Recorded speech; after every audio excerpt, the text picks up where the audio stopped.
Hello, everyone. Welcome to another week of the Illuminated Heart.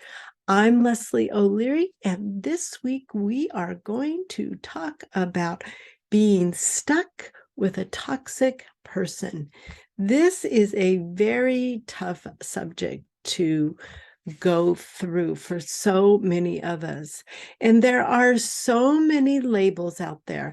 It can be a narcissist, it can be a psychopath, they could just be crazy. But for today, let's define this as a person who manipulates for their own gain. They are operating to get something.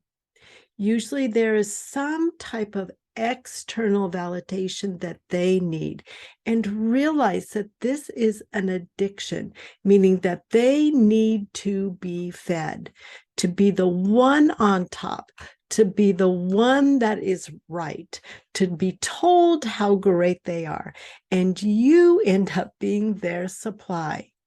You will notice if you're in this type of relationship, if you are being internally judgment of yourself, you become critical of yourself. It brings out shame. You notice that you're even self-sabotaging. So let's go over some of the things that are kind of baseline. Number one, realize that they cannot change. They don't even think like you. They are usually fairly smart. Some of my clients say to me, I don't even know why they're doing that. I can't even see where they're coming from. And it's because we don't think like them. It is a total different mindset. This is also their journey, and it's not up to you to save them. Number two, if they need validation, if they are feeling out of themselves and they need external validations, they will turn to you, or they will even turn on you. It is a toxic and disabling way, but also realize that this is not your fault. They don't care what you think. They have no empathy for you. I think this was one of the hardest things for me,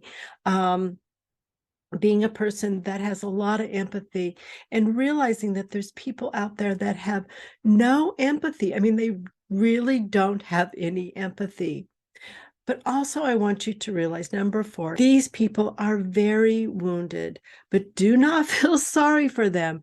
They do not want to change, and they will take advantage at any moment. Number five, they are also data collectors.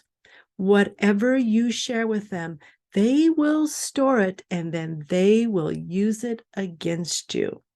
Number six, they are highly competitive, and everything turns into a power play. You probably have already noticed this.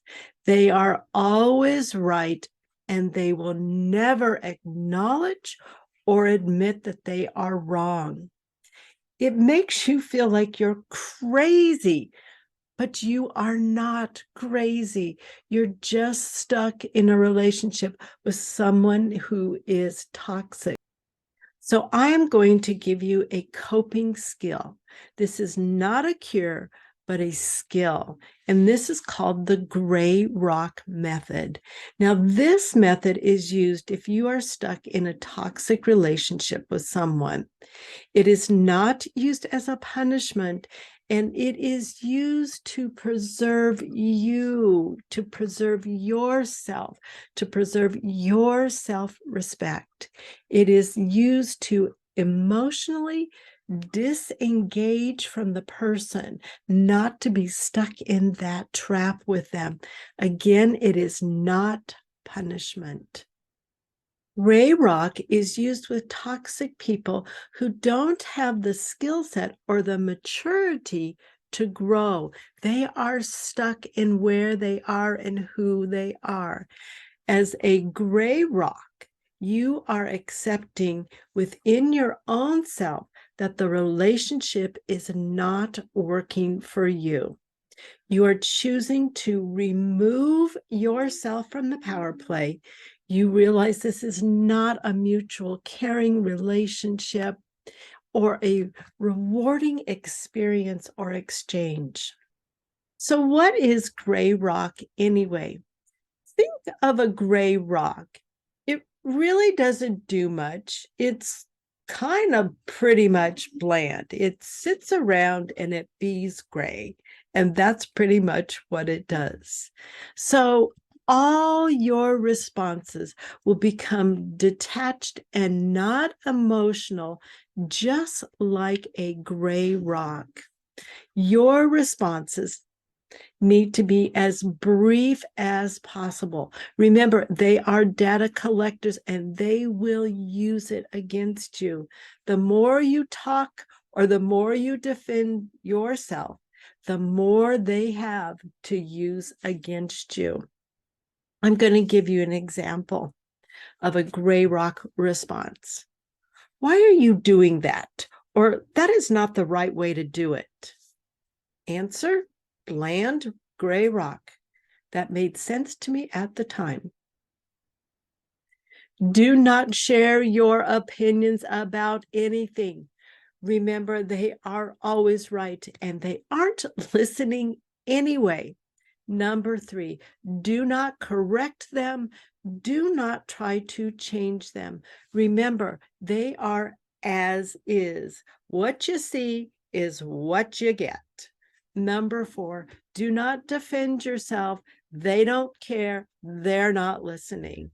Number 5, you can now go on with your life. You need to do what you want to do and what you need to do. So separate or detach to cope.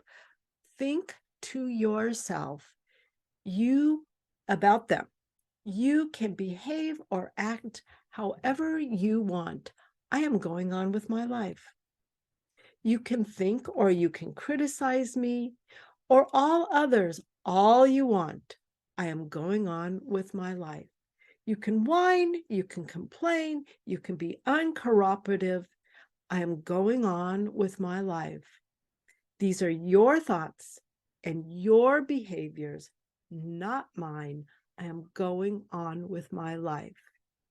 Realize to yourself that their behavior cannot and probably will not change, but you can change your own internal thoughts and your own external responses to them.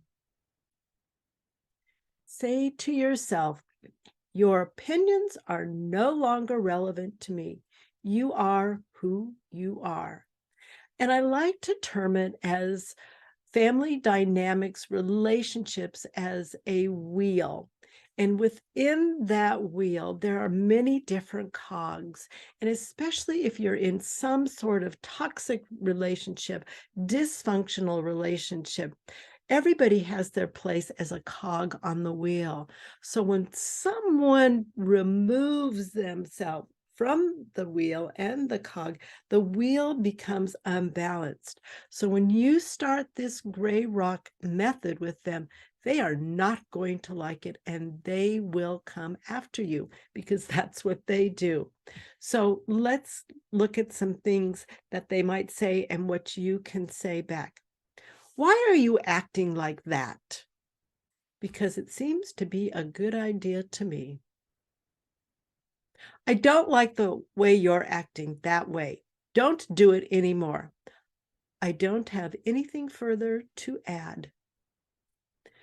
Now, as if you're probably watching this, you are a lot like me. You are empathic, you are sensitive, we as humans, we all want connection, but there are some in this world who just aren't able to engage well. That is these people.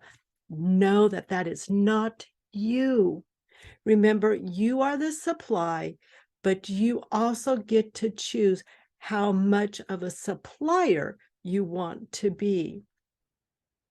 So try the gray rock method, but I also want you guys to practice self-care.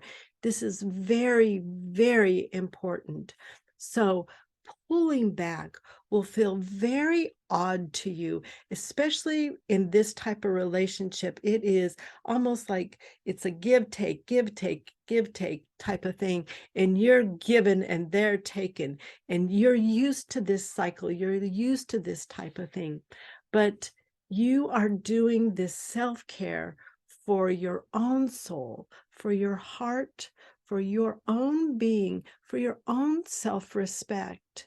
So here are some things that you can do. Number one is get away as much as possible. Do something that re-nourishes your soul.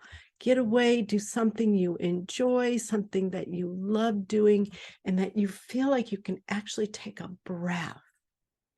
Realize too that you actually are not stuck with this person. You may feel at this time that you have no other choice, but eventually you will make the choice that works for you.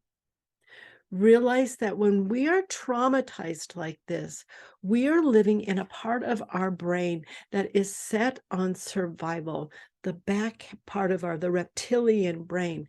So you're in survival mode. So it's even hard to see that there's even a way out. There is a way out. This also, when you do this gray rock and you start to separate, this can actually be very scary because you feel like you're used to, you're comfortable with the known type of thing, and now you're stepping out into almost like no man's land. And so when we do this, it can be very scary and very unsettling. It can be scary to even leave a toxic relationship. But this is all done in small steps.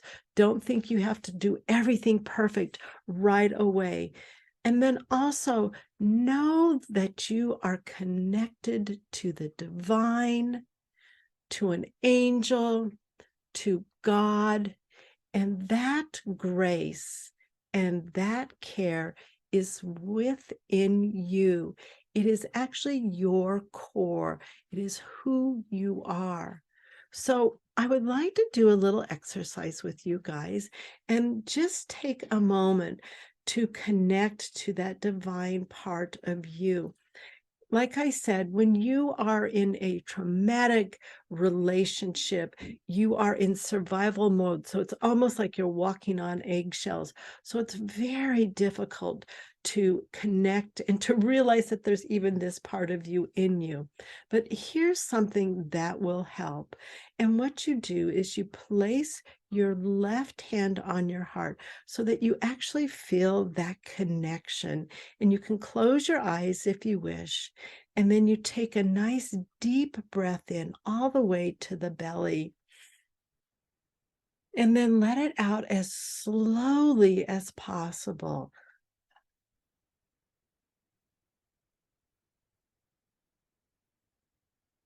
That length of breath, what that does is that signals your vagal nerve.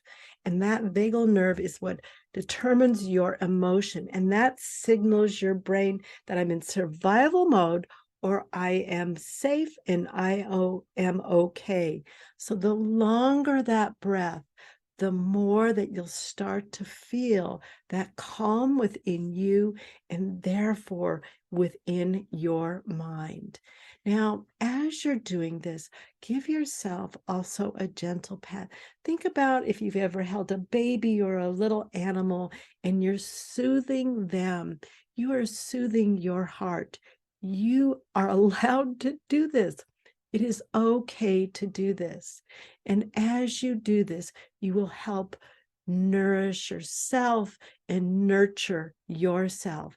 Do this every day. Remember small baby steps and know that you are connected to the divine. The last thing that I want to talk to you about is you will need great support. And it is therapy that saved my life. I had many of these toxic people within my life, all at the same time and all coming at me at the same time. So therapy is the only way I was able to make it out alive. And so if you feel that you are so traumatized that you can't even function, please seek out support. Seek out some help. Change is never easy, and in this type of relationship, it is especially hard. But I did it. I survived it. I coped through it. And then I found help. And now I am thriving. And I just want you guys to know that it is possible for each and every one of you. Start with small baby steps. You need to do that. Start with the gray walk and then start with practicing self-care. Those two things, and just take your time and do this for yourself, for self-respect, and for your own soul. I hope that this helped you guys. This is my mission. Remember, I'm not a licensed therapist, but this is from my own life experiences that I went through, and I hope that it helps you. And until next time, I'll see you then. Thank you. Bye-bye.